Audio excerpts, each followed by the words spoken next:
warahmatullahi wabarakatuh. Kita berjumpa kembali dalam Bincang 10 Menit di Studio SMK 2 Kuripan.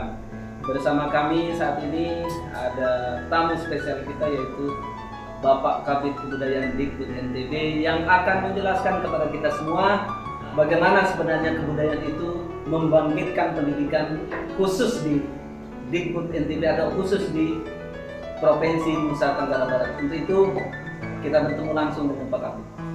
Bagaimana Pak Kabid, kebudayaan itu bisa merubah dunia pendidikan kita di NTB terutama saat ini? Iya. Terima kasih Pak Kepala Sekolah, saya tamu spesial. Iya. Jadi spesial itu kayak martabak. Martabak rambulan itu spesial. Ya, apalagi. Tapi nggak jadi masalah. Iya, nggak ada masalah. Nggak ada masalah. Itu istilah-istilah supaya kita menjadi senang saya. Nah itu bagian juga dari kebudayaan. Cuma pendidikan jangan terlalu kaku lah. Kita santai saja. Santai saja. Makanya ada gerakan. Ada gerakan sekolah menyenangkan. Iya. Itu Kita juga harus senang. Itulah pentingnya kebudayaan masuk dalam dunia pendidikan, agar semua anak-anak itu belajar dengan cara yang menyenangkan. Kan itu prinsipnya sebenarnya. Luar biasa. Iya, itu yang makanya perlu saya mau mengingatkan bahwa kebudayaan itu produk manusia. Ya. Itu yang paling utama dulu, bukan hanya sekedar berkesenian. Artinya seluruh aktivitas pembelajaran yang ada di sekolah dari Senin hingga dengan Sabtu itu adalah peristiwa kebudayaan sesungguhnya. Iya. Nah, gitu kan? Karena di dalam kebudayaan itu ada benar, baik dan indah. Yang begitu. Kan tidak cukup hanya benar saja ini menyajikan acara ini. Ya, Makanya dia harus ada etika dan estetika. Makanya diatur meskipun dia tidak masuk dalam wilayah undang-undang penyiaran. Jadi ini siniar ini atau disiar ada istilah baru ya, siniar. Ya, siniar itu istilah bahasa Indonesia dari podcast. Jadi saya berharap dunia pendidikan jangan menggunakan kata podcast. Gunakan kata siniar, itu yang pertama. Dan yang kedua, beri nama, apa namanya ini gitu loh.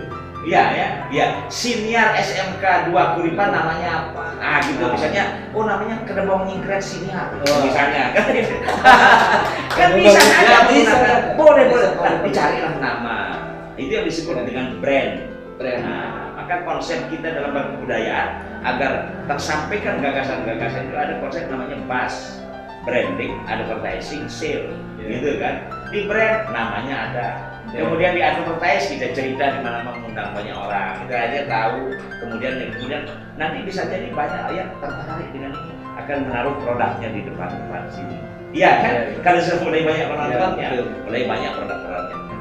Nah, dengan intervensi kebudayaan itu, suasana di sekolah itu menjadi menyenangkan. Kita cobalah dia dengan Sabtu budaya itu.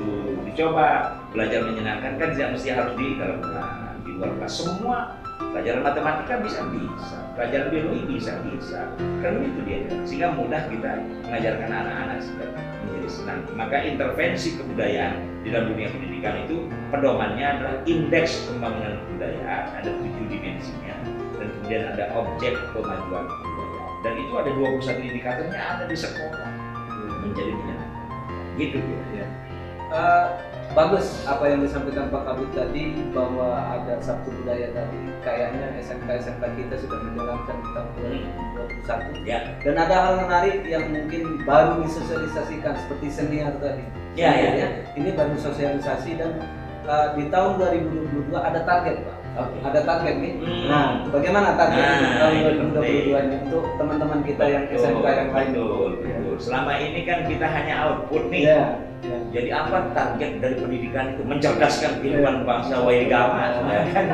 Luar biasa, kedoknya sudah begitu hebatnya sekolah ini, para gurunya akan mencerdaskan kehidupan bangsa. Bertriliun-triliun uang dikucurkan untuk memintakan guru. Jadi muridnya pintar kayak ini. Maka dia harus punya outcome, harus ada target. Tidak mungkin seorang guru bisa memintarkan sejumlah anak di kelas, tidak mungkin. Makanya harus ada yang namanya pintar, ada kreatif, ada smart atau berkualitas. Mengapa demikian? Begitu kan? Kalau hanya sekedar targetnya pintar secara akademik, yang non akademik ini gimana? Masuk rumpun apa dia? Maka dia masuk dalam rumpun kreatif tadi. Nah, dia bisa saja pintar dan kreatif, maka dia akan menjadi smart. Kira-kira gitu. Makanya setiap guru kepala sekolah harus ada target. Mau targetnya, saya harus memintarkan anak kreatif 2 orang, enggak apa. Udah jadi masalah. Nggak jadi masalah. Yang penting Tadi pelajaran muncul. PKK namanya PKK, saya pikir pendidikan Produk kreatif. Ya. Produk kreatif Dan kewirausahaan. kewirausahaan. Oh, saya guru PKK, jadi saya 2 orang saja. Tak apa-apa. Kalau ada 10 guru PKK berarti ada 20. Iya. Kan begitu kira-kira. Kalau ada 100, Kalau ada 100 berarti 200. Ya. Jadi jelas ukurannya sekolah itu memintarkan anak dengan ukuran kompetensi keahlian masing-masing. Ini intervensi kebudayaan agar menjadi semangat. Oh. Terus yang terakhir ini, Ya. karena kita 10 menit berbincang Pak Kabit. Tadi walaupun informasinya pendek tapi padat gitu ya. Sekarang pesan untuk kepala sekolah kita, terutama yang SMK ini, Oke. bagaimana memadukan budaya dengan target Dikbud NTB di tahun 2020. Apa yang teman-teman siapkan nanti Ya. untuk mencapai target Oke. yang diinginkan oleh Dikbud NTB? Iya. Ya. Jadi kepala sekolah punya tugas tadi secara kelembagaan untuk apa ukurannya? Aktif, kreatif, dan kualitas. Itu target dari kepala sekolah. Maka guru-guru yang kreatif tadi itu adalah potensi. Ya, potensi yang harus dijaga oleh sekolah, oleh kepala sekolah untuk dimanfaatkan. Ada pengembangan talenta dari setiap guru, jangan dibiarkan. Berarti harus ada pendataan dari kepala sekolah. ya? Harus ada guru-guru. Kan mungkin saja dia guru biologi, Iya. dia guru matematika, tapi dia punya talenta yang lain. Iya. Nah, jadi tidak boleh dibendung. Pengembangan talenta ini harus dibuka selebar-lebarnya, maka dia menjadi sekolah kreatif. Iya. Nah, kira-kira begitu kan? Gitu, ya. Menjadi kepala sekolah yang kreatif, maka tercatat, dia terumuskan, sehingga nanti dia konsep-konsep ke depan itu terencana, terarah, dan terukur dia.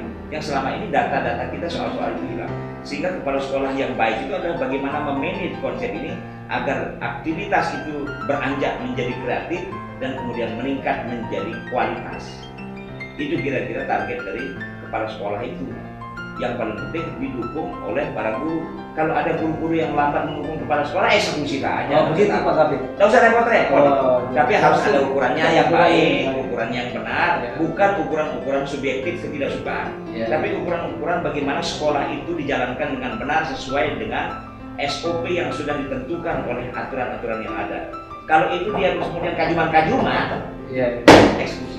Wah luar biasa, ini tegas sekali Pak Kabit. Itu, tidak cukup waktu kita Iya, iya. untuk melayani begitu. Masyarakat di luar Iya. sudah merindukan sekolah-sekolah hebat.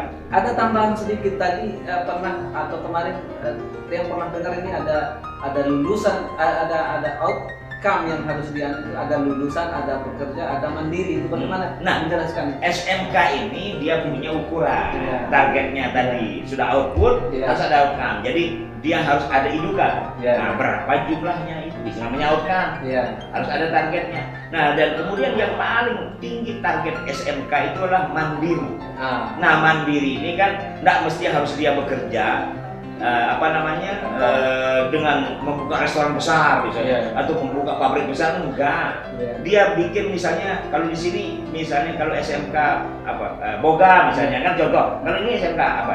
Teknologi dan rekayasa. Teknologi rekayasa seperti contohnya apa contohnya? Misalnya sekarang otomotif misalnya. Otomotif. Dia jasa untuk servis mobil. Nah, dia bikin di rumahnya, dia bengkel saja. Itu sudah masuk yang namanya anak mandiri. Itu sudah luar biasa. Itu target.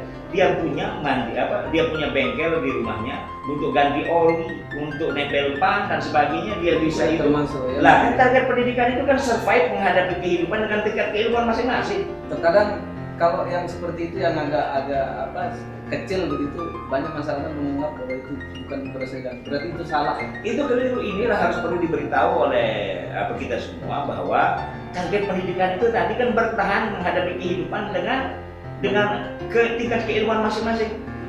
Mungkin saja pada hari itu, pada tahun pertama dia punya bengkel kecil, karena dia ada ilmu di dalamnya, diajarkan dia manajemen, maka besok dia punya bengkel di desa sebelah, punya bengkel lagi di kecamatan sebelah, dan seterusnya.